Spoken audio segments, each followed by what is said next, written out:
Friends అందరూ నమస్కారం. AP రాష్ట్ర వ్యాప్తంగా ఉండే డ్వాక్రా మహిళలందరికీ మన కూటమి ప్రభుత్వం డ్వాక్రా రుణాలకు సంబంధించి ఒక అప్డేట్ అనేది ఇవ్వడం అయితే జరిగింది.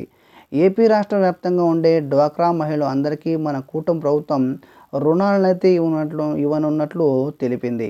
ఈ రుణాలను కూడా ప్రతి ఒక్క డ్వాక్రా మహిళకు ₹1,00,000 చొప్పున రుణమైతే ఇస్తూ, అది కూడా వడ్డీ లేకుండా కేవలం అసలు మాత్రమే బ్యాంకులో కట్టే విధంగా ఇక రూల్స్‌నైతే తీసుకురావడం అయితే జరిగింది. దీనికి సంబంధించి ఈ నెలలో డ్వాక్రా మహిళలకు సంబంధించి మీటింగ్‌లైతే కండక్ట్ చేస్తున్నారు. ఆ మీటింగ్‌లో మీ యొక్క యానిమేటర్లు కానివ్వండి, సీసీలు కానివ్వండి, ఈ ఒక రుణం అనేది ఏ విధంగా పొందాలో ఖచ్చితంగా వాళ్ళు తెలియజేయడం జరుగుతోంది. సో, ఈ బ్యాంకు యొక్క ఈ డ్వాక్రా రుణాలకు సంబంధించి ఏం రూల్స్ పాటించాలి, ఏ డాక్యుమెంట్స్ కావాలో ఈ వీడియోలో అయితే మనం పూర్తిగా తెలుసుకుందాం. సో, ఈ వీడియో మీకు నచ్చినట్టయితే వెంటనే ఒక చిన్న లైక్ ఇవ్వండి. అదేవిధంగా ఇలాంటి మరింత సమాచారం కోసం మన ఛానల్ అయితే సబ్స్క్రైబ్ చేసుకోండి. ఇక లేట్ చేయకుండా వీడియోలోకి అయితే వెళ్దాం. ఏపీ రాష్ట్ర వ్యాప్తంగా ఉండే డ్వాక్రా రుణాలను మొదట ప్రవేశపెట్టింది మన చంద్రబాబు నాయుడు గారే. ఇది అందరికీ కూడా తెలిసిన విషయమే. అంటే మహిళలు ఆర్థికంగా వారే అభివృద్ధి చెందే విధంగా ఉండాలనే ఉద్దేశంతో ఈ బ్యాంకులతో మాట్లాడి వారికి రుణాలనైతే మంజూరు చేయించింది. ఆ పూర్తి బాధ్యత తీసుకుంది మన చంద్రబాబు నాయుడు గారే. ఇప్పుడు ఇంతగా డ్వాక్రా సంఘాలు ప్రాచుర్యం పొందాయి అంటే అది ఒక CBN మన చంద్రబాబు నాయుడు గారి బాధ్యత అని చెప్పుకోవచ్చు. ఇక బ్యాంకుల ద్వారా రుణాలు ఇప్పించి వారిని సబ్సిడీలో కూడా రుణాలను ఇప్పించింది మాత్రం మన చంద్రబాబు నాయుడు గారే. అంతేకాకుండా కట్టిన రుణాలను యొక్క వడ్డీని కూడా మాఫీ చేసింది మన చంద్రబాబు నాయుడు గారు. గత ప్రభుత్వం వైసీపీ ప్రభుత్వం కూడా వడ్డీని మాఫీ చేసి వైఎస్ఆర్ ఆసరా అనే పేరు మీద మాఫీ చేశారు.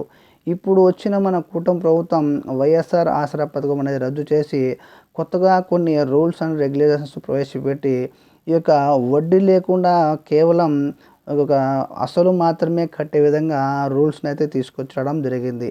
సో, ఏ విధంగా ఈ రుణాలు పొందాలి, అది ఏ విధంగా ఏ డాక్యుమెంట్స్ కావాలో పూర్తిగా ఈ వీడియోలో తెలుసుకుందాం.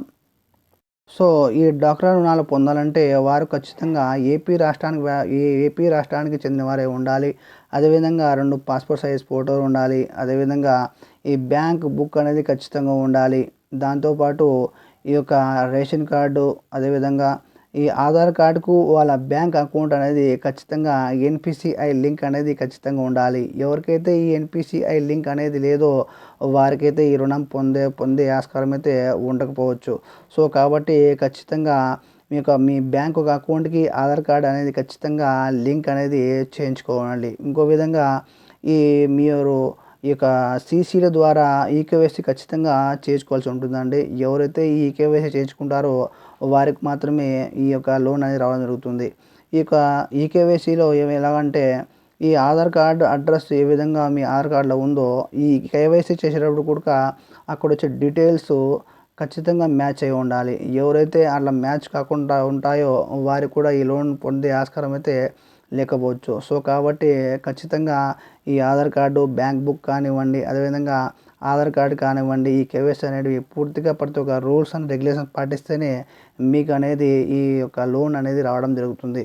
సో, ఈ యొక్క రెగ్యులేషన్స్ మరియు డాక్యుమెంట్స్ ఖచ్చితంగా రెడీ చేసి పెట్టుకోండి.